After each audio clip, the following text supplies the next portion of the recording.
mal feita, né? Uma dessas coisas é a política de desarmamento. Ok, mas todo mundo que é a favor do desarmamento é porque eu faço essa associação, arma de fogo igual a morte. Quanto mais arma de fogo tem, mais morte vai ter. Isso.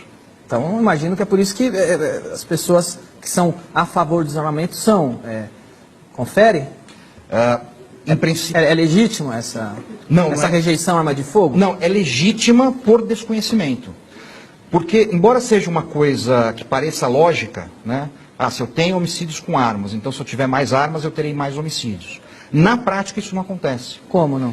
Então, a gente tem países, né, onde você tem um número de armas gigantesco na mão da população, você tem uma legislação muito liberal para se comprar armas de fogo e tem muito menos criminalidade que o Brasil, né?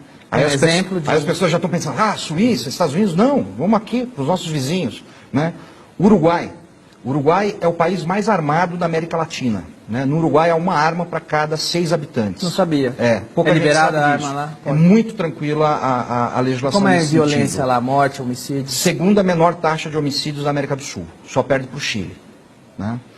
O Paraguai, né? Ninguém duvida que a legislação no Paraguai seja fácil para se comprar armamento, até isso é bastante conhecido até do Paraguai. É a terceira menor taxa de homicídios da América do Sul e vem caindo nos últimos anos. Por que quanto mais arma a população tem, menos tem homicídio? O bandido fica com medo de assaltar e tomar um tiro? Aí nós temos duas teses, né? A primeira é o seguinte, uma coisa não tem nenhuma relação com outra, né?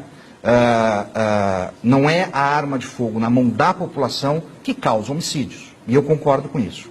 E a segunda questão, que também é um peso nisso daí, é o seguinte, nos locais onde o acesso às armas de fogo pela população é mais facilitado, o criminoso, ele prefere um crime que ele não entre em contato com a sua vítima.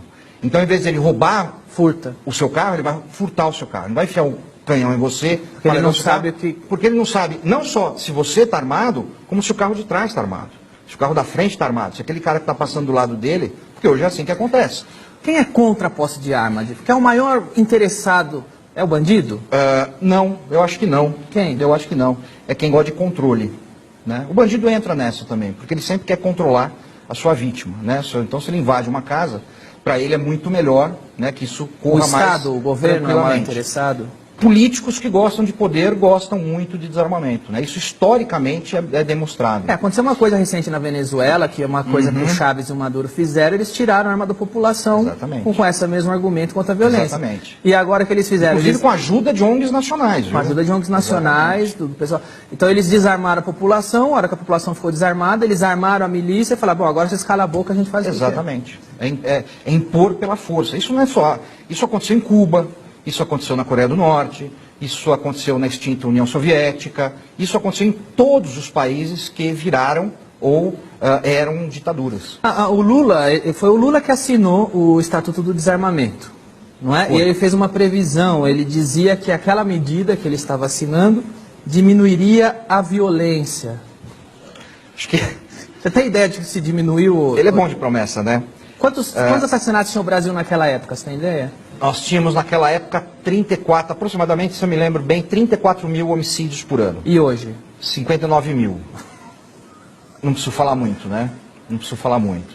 Nós tivemos aí estados onde houve um crescimento de 400% no número de assassinatos, né?